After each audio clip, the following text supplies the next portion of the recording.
వేమ్లవాడలో BC సాధికారత సంఘం బలోపేతం కోసం కమిటీల విస్తరణ కార్యక్రమం నిర్వహించారు. ఈ సందర్భంగా రాష్ట్ర గౌరవ అధ్యక్షుడు కొండ దేవయ్య, ఉత్తర తెలంగాణ జిల్లాల ఇన్ఛార్జ్ పులాస నరేందర్ పలువురు నేతలకు నియామక పత్రాలు అందజేశారు.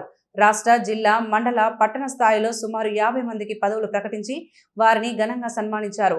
త్వరలో గ్రామ స్థాయిలో కమిటీలు ఏర్పాటు చేసి సభ్యత్వ నమోదు కార్యక్రమం చేపట్టి బీసీ మహాసభ నిర్వహించనున్నట్లు కొండ దేవయ్య తెలిపారు. బీసీ హక్కుల సాధన కోసం పెద్ద బీసీ బహిరంగ సభ నిర్వహిస్తామని పులాస నరేందర్ వెల్లడించారు. ఈ కార్యక్రమంలో పలువురు బీసీ నేతలు పాల్గొన్నారు.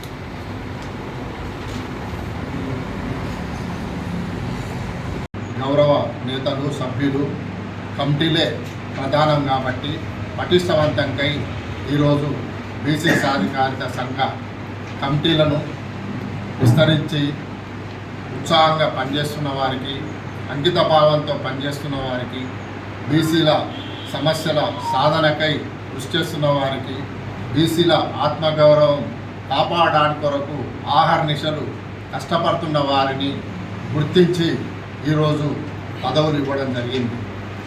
మరి పదవులతో పాటు గ్రామస్థాయిలో త్వరలో బీసీ సాధికారిత సంఘం సభ్యత్వ కార్యక్రమాన్ని కూడా ప్రారంభించి త్వరలో జిల్లా స్థాయిలో, రాష్ట్ర స్థాయిలో మహాసభను నిర్వహించి బీసీ హక్కులపై జనాభా దామాషాన బీసీలకు రావాల్సిన వాటా కోటాపై రాష్ట్ర కేంద్ర ప్రభుత్వాలను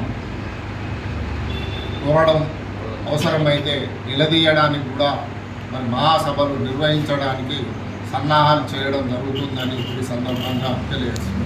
బీసీలలో ఉత్సాహవంతులైన యువకులకు, వారికి ప్రతి ఒక్కరికి కూడా బీసీ సాధికార సంఘంలో పనిచేయ వారిని గౌరవించి వారికి ప్రాధాన్యత ఇచ్చి మరి వారికి ఒక పదవి నియామక పత్రం కూడా మన పులాస నరేందర్ గారి ఆధ్వర్యంలో మరి బీసీ సాధికార సంఘం మరి కార్యాలయంలో ఈరోజు చాలామందికి, సుమారు 50 మందికి ఇవ్వడం జరిగింది. మరి వీరికి అందరికీ కూడా ఒకటే నేను తెలియజేసేది, మరి గత 2 దశాబ్దాల నుంచి కూడా మునర్కాప్ సంఘంలో పనిచేస్తూ మరి ఒక సంఘంలో కాకుండా 136 కులాలు బీసీలలో పనిచేయాలని తలంపుతోటి గత ఒక 8 సంవత్సరాల క్రితము ఈ బీసీ సాధికార సంఘం ఏర్పాటు చేసి దాని ద్వారా సుమారు ఇప్పుడు ఈ ఉత్తర తెలంగాణ జిల్లాలో 5 లక్షల మంది సభ్యత్వము, ముఖ్యంగా 18 సంవత్సరాలు నిండిన ప్రతి ఒక్క బీసీ బిడ్డకు అందరూ కూడా సభ్యత్వం నమోదు చేసుకొని మరి వారి ద్వారా బీసీ హక్కులు పోరాటం చేసి మరి ఏదైతే 42% రిజర్వేషన్స్ ఈరోజు ఈ తెలంగాణ రాష్ట్ర ప్రభుత్వము మరి ఇస్తామని మరి దాన్ని అమలు చేయకముందుకే సర్పంచ్ ఎన్నికలు, మున్సిపల్ ఎన్నికలు నిర్వహించడం జరిగింది. దీనిలో ఈరోజు బీసీల సత్తా అంటే మనకు 42% సర్పంచ్ ఎన్నికల్లో కూడా మనకు వారు పార్టీ తరపున కనీసం ఇస్తారంటే ఇవ్వలేదు. వారు ఇచ్చింది సర్పంచ్ ఎన్నికల్లో 17% ఇస్తే మనము దాదాపుగా 40% మనము ఇక్కడ సర్పంచ్లలో బీసీలు సత్తా చాటడం జరిగింది. అంటే దాదాపుగా 5013 మంది సర్పంచులు గెలిచినారు. ఈరోజు వారు ఇచ్చింది రాష్ట్ర ప్రభుత్వం నుంచి రిజర్వేషన్ 2000 చిల్లర పైచీలకి ఇస్తే 5000 మంది ఈరోజు బీసీలు గెలవడం జరిగింది. మరి మున్సిపల్ ఎన్నికల్లో కూడా మనకు వారు ఇచ్చినది ఎంత అంటే 31%, 42% కూడా వారు ఇవ్వలే పార్టీ గుర్తులలో కూడా. మరి దీనిలో ఈరోజు 61% ఈరోజు బీసీలలో ఈరోజు మనము సత్తా చాటినాం. అంటే వారు రిజర్వేషన్ ఇచ్చినా ఇవ్వకుండా మరి మనము ఈరోజు అందరము ఐకమత్యంగా బీసీలందరూ 136 కులాల్లో ప్రతి ఒక్క ఎవరైనా అన్ని గ్రామ సంఘాలు కానీ గ్రామాలలో కూడా అందరూ యూనిట్గా ఉండి మనము ఈరోజు బీసీలము 61% మున్సిపల్ ఎన్నికల్లో గెలిచినాము. రేపు రాబోయే జడ్పీటీసీ, ఎంపీటీసీ ఎన్నికల్లో కూడా వారు రిజర్వేషన్ అమలు చేయకముందుకే ఎన్నికలు వస్తాయి.